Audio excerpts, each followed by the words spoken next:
shutting down media, shutting down elections, or shutting people out of the political process protects nothing.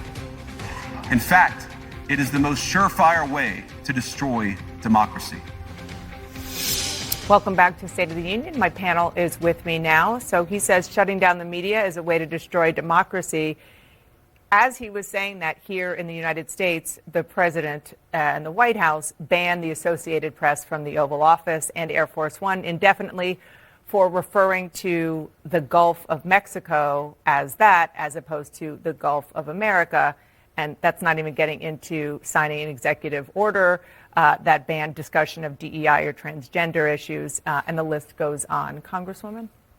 Well, it's pure hypocrisy, and what J.D. Vance is doing in Germany is really concerning.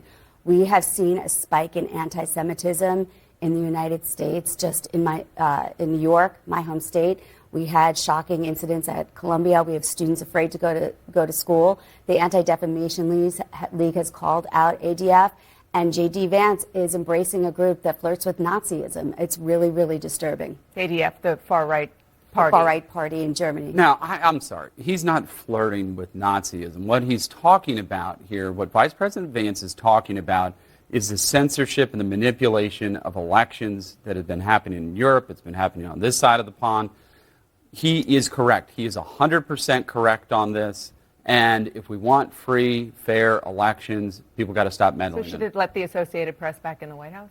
You know, the president can make the call of whoever he would like to have sit in those chairs. That's not censorship. We're not stealing elections by doing something like that. It's pure hypocrisy. And let's not forget that ADF is a party that's being boosted by Elon Musk.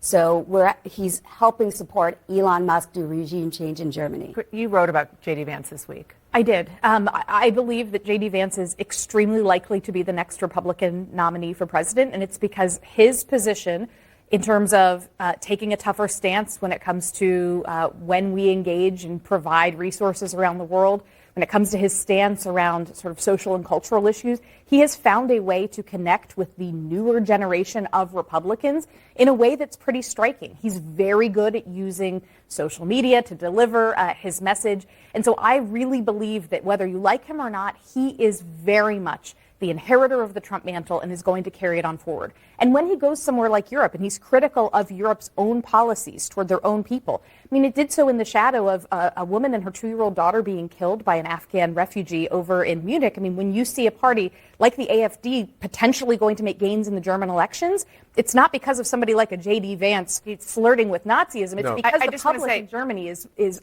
upset. As you come in, I just want to say, you think that J.D. Vance is potentially the next nominee.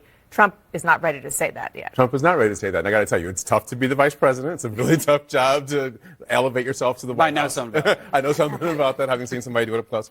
But here's the thing. He is actually embracing and leaning into the AfD in Germany and giving them space. We have an administration that forgave January 6th rioters who attacked police officers. We have an administration that's building military camps for migrants on military bases, including Guantanamo Bay. I thought we were out of Guantanamo Bay. We're trying to get out of there. And then lastly, they want to welcome and take care of Afrikaners in South Africa who feel like maybe they've been discriminated against after they oppressed black South Africans for generations.